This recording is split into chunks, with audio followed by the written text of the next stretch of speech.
Okay, here's the last piece of the physiological needs lecture. So we were talking about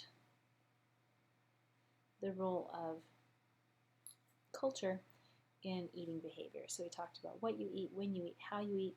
We talked about how culture influences eating disorders and the so-called normative discontent, the sort of feeling of food as a negative or unpleasant sort of phenomenon rather than an enjoyable one. And then I started talking about the idea of emotional orientations to food. Do you view food as, generally speaking, a utilitarian object?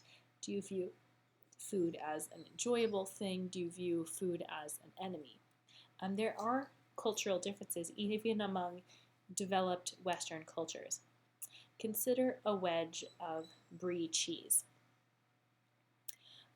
If you poll, and researchers have done this, if you poll American women and you ask them how they feel about this particular food, they often have what's called a worry orientation. They look at the food and they think about things like, oh, it's fattening, it clogs my arteries, it'll make me look bad in yoga pants.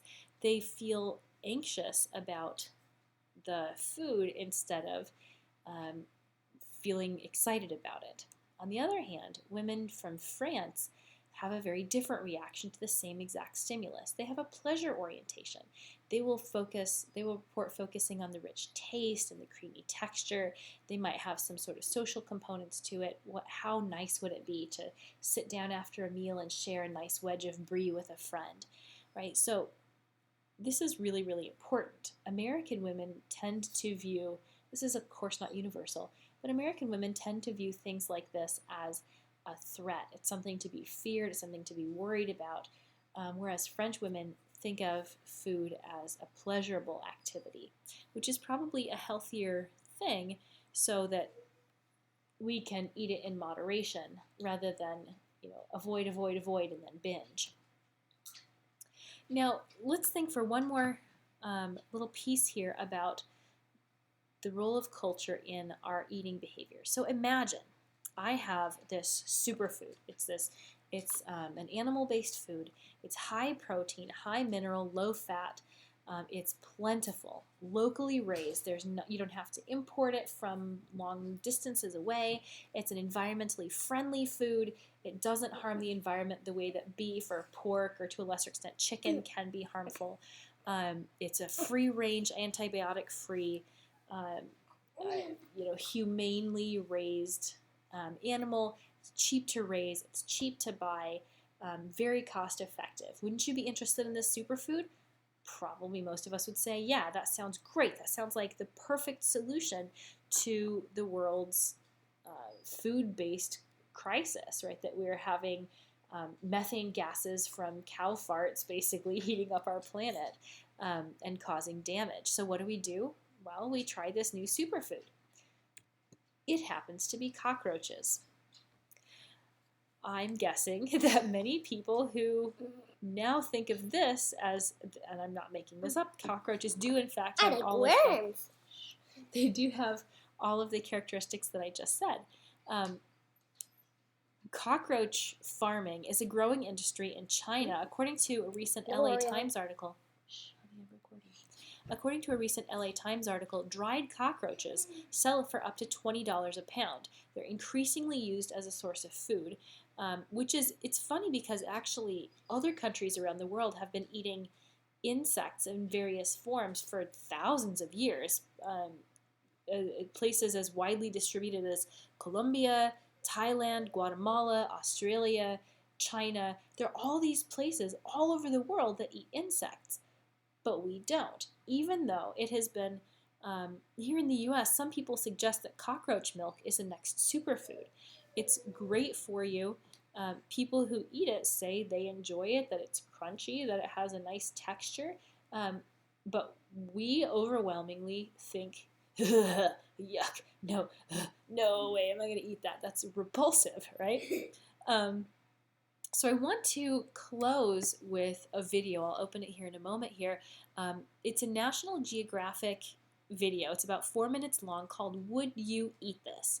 As you watch, I want you to take notes. As always, videos are fair game for exams, but I want you to pay attention to the cultural expectations that these people have about food and what researchers say, how the researchers counter that. Why do you think cultural differences in what's gross or not gross to eat sprang up?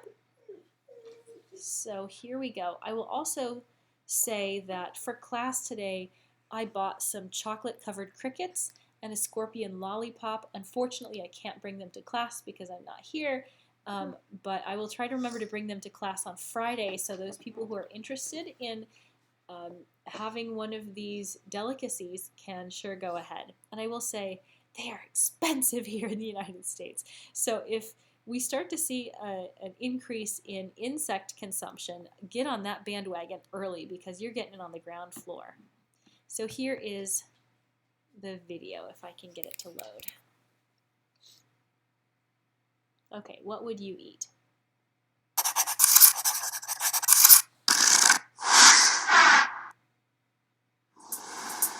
These adventurous diners all belong to the Explorers Club, which hosts the annual dinner at New York's Waldorf Astoria Hotel. Past and present members include the first men to reach the poles, the first to climb Everest, and the first man on the moon. They're a bold bunch of adventurers and field scientists, and tonight they'll have to prove their courage all over again. Just having a small bit of a bear claw. And a little bit of eyeball. I just had the pork testicles that was cooked in blood. Maybe this is how we get over our fear of spiders. Each extraordinary dish was devised by an equally remarkable man. Gene Rurka is the club's exotic food chairman. He's a biologist with a passion for sustainable hunting, wildlife preservation, and curious cuisine.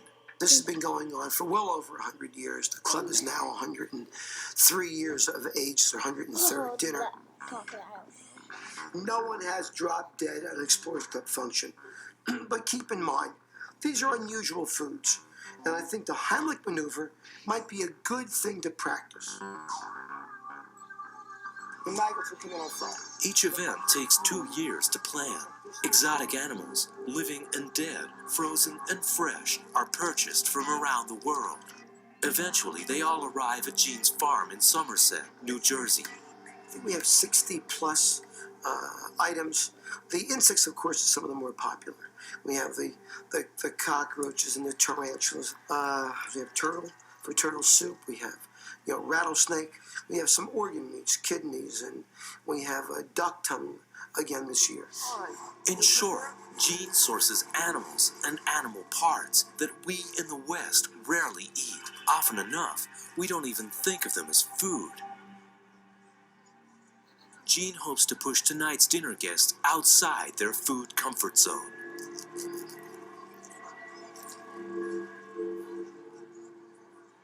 Exotics today, to most of us, might be having goose at Christmas dinner. About 98% or maybe more of our protein sources are in a few areas. It's a valid point. We only eat a tiny fraction of the food that's available. The rest we consider taboo. We actually eat only what we eat: pigs, cows, goats, sheep, right? That's about it. We eat no amphibians, no reptiles, and a very small number of the fish species available, and of course no insects, which are the most common species. What do you think? Anything we're missing here? The testicles, the bull rods? Gene aims to entice people to try what millions of others safely eat every day through choice or necessity. And also, we might not go as a group today and say, well, I want the eyeball. Probably not for you.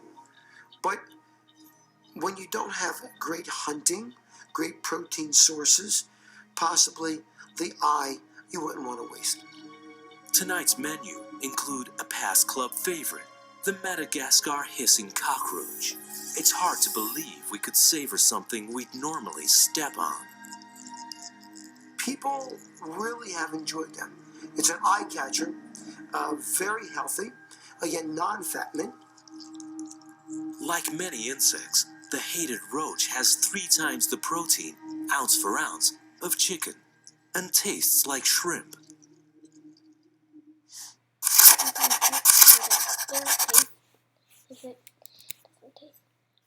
Okay, so that is it. Thank you very much for watching the video. Make sure that if you have questions, then bring them to class on Friday, and review the announcements that I made at the very beginning of the first video. And I hopefully, assuming everything gets better, we'll see you in class on Friday.